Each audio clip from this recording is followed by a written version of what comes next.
Assalamualaikum warahmatullahi wabarakatuh. Sahabat rumah odeng yang dimuliakan Allah Subhanahu wa Ta'ala. El Salvador adalah negara kecil di Amerika Tengah dengan populasi sekitar 6 juta jiwa. Meski berukuran kecil, selama beberapa dekade negara ini dikenal sebagai salah satu tempat paling kejam dan berbahaya di dunia. Tingkat kekerasan dan kejahatan yang ekstrim, persaingan yang brutal, serta sejarah kelam perang saudara telah menciptakan lingkungan yang sangat tidak stabil sejak awal 2000-an. El Salvador selalu masuk dalam daftar negara dengan tingkat penghilangan nyawa tertinggi di dunia. Kekejaman di negara ini mencapai puncak paling mengerikan pada tahun 2015, ketika angka penghilangan nyawa mencapai 106 kasus per 100.000 penduduk, menjadikan El Salvador sebagai negara dengan tingkat kematian akibat kekerasan tertinggi di dunia, melampaui Suriah yang saat itu tengah bergejolak dalam perang saudara. Tingkat kebrutalan di El Salvador bukan sekedar mencapai angka tinggi, tetapi sudah mencapai level ekstrim. Penghilangan nyawa secara massal, mutilasi, budak paksa, dan pemerasan adalah bagian dari kehidupan sehari-hari yang menyebabkan ribuan kematian. Tidak hanya kematian pada tahun 2018, kekerasan kriminal menyebabkan pemindahan paksa lebih dari 235.000 orang, termasuk lebih dari 100.000 anak dan remaja yang dipaksa pindah lembaga pendidikan mereka karena kekerasan gangster.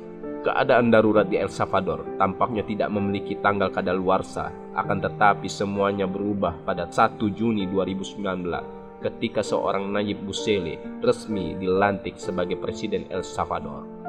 Ketika Nayib Bukele mengambil alih pemerintahan di salah satu negara yang saat itu dikenal sebagai tempat paling berbahaya di dunia, Nayib Bukele mengambil keputusan yang tepat untuk mengurangi tingkat kekerasan dan kematian.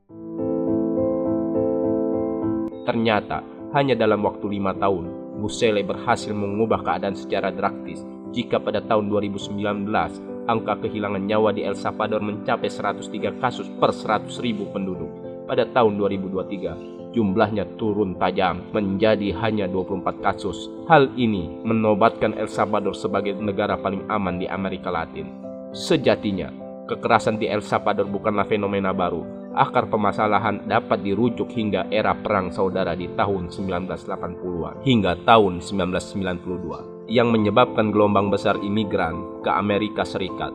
Presiden El Salvador Nayib Bukele adalah presiden keturunan tanah Palestina yang mempunyai kepedulian untuk memberikan keamanan dari tindak kejahatan dan pembunuhan. Dari sinilah dua geng yang paling terkenal di El Salvador berhasil dibasmi dan ditangkap penjarakan di penjara yang paling ketat sedunia. Gangster yang terkenal itu adalah MS-13 dan Barrio 18. Lalu bagaimanakah peradaban Islam di sana?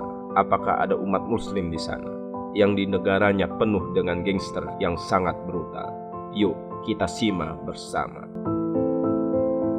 Sebelum menonton, kami Rumah Odeng meminta supportnya dengan mensubscribe, like, share, dan komen, serta dukung kami dengan sawerannya melalui Saweria ataupun melalui via Dana dan OVO. Setiap orang yang telah menyawer akan kami update namanya di tayangan video selanjutnya. Terima kasih.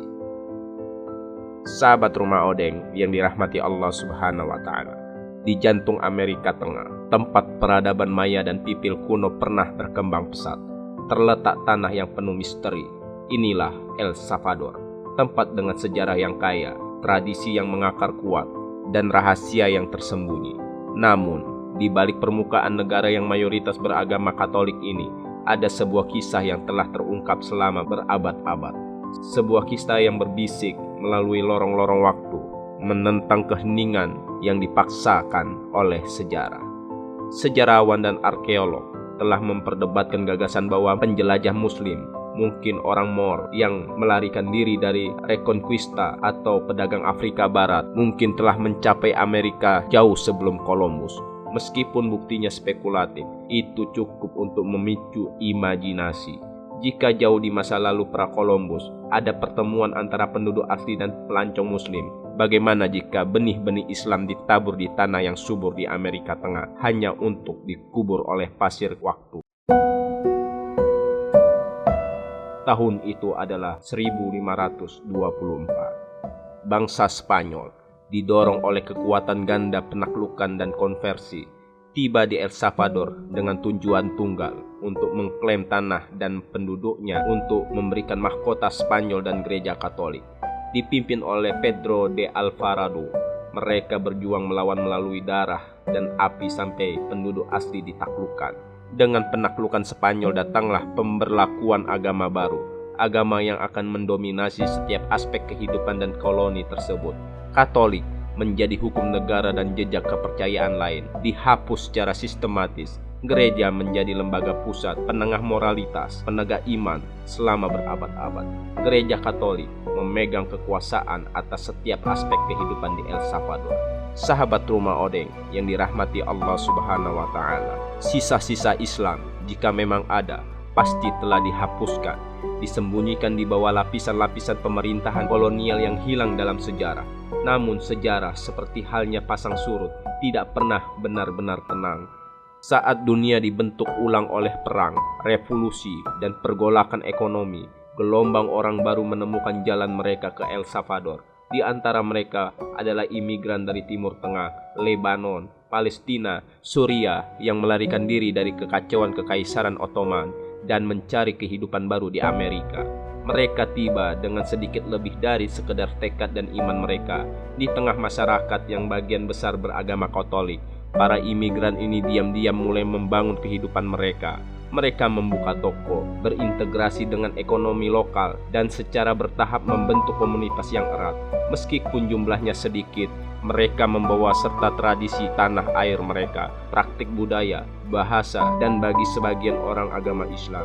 Islam di El Salvador dimulai bukan dengan masjid besar atau deklarasi publik, tetapi dengan pertemuan intim yang tenang di kamar sewaan, di privasi rumah mereka. Keluarga muslim akan berkumpul untuk berdoa, untuk menjalankan iman mereka di tanah yang jauh dari tradisi Timur Tengah. Komunitas muslim di El Salvador telah berkembang cukup pesat hingga mampu mendirikan tempat ibadah.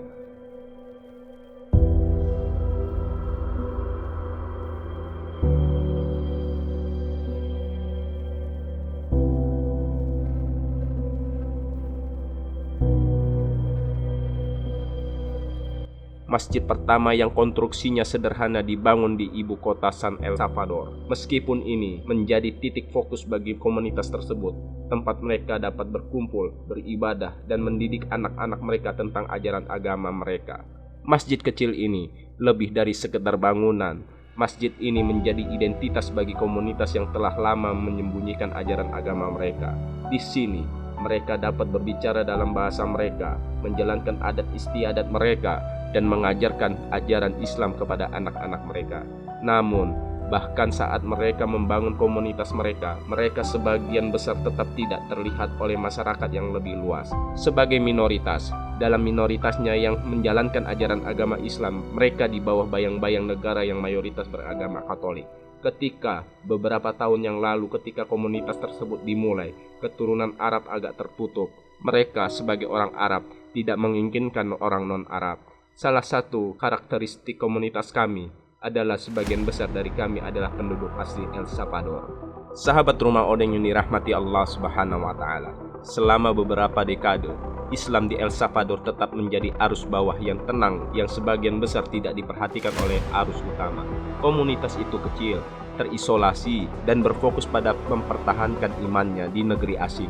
Namun, di balik permukaan, perubahan sedang terjadi yang akan membawa Islam keluar dari bayang-bayang dan menjadi terang. Pada tahun 2015, seorang politikus muda bernama Nayib Bukele muncul ke panggung dan memikat imajinasi orang-orang El Salvador.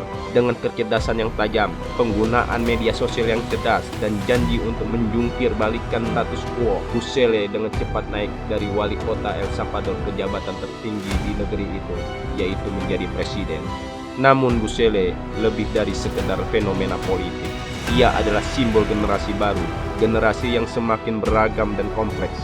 Nayib Bukele berbeda dari pemimpin manapun yang pernah dilihat El Salvador dalam jangka waktu yang cukup lama. Ialah presiden pemberani membela hak asasi manusia di El Salvador. Assalamualaikum warahmatullahi wabarakatuh.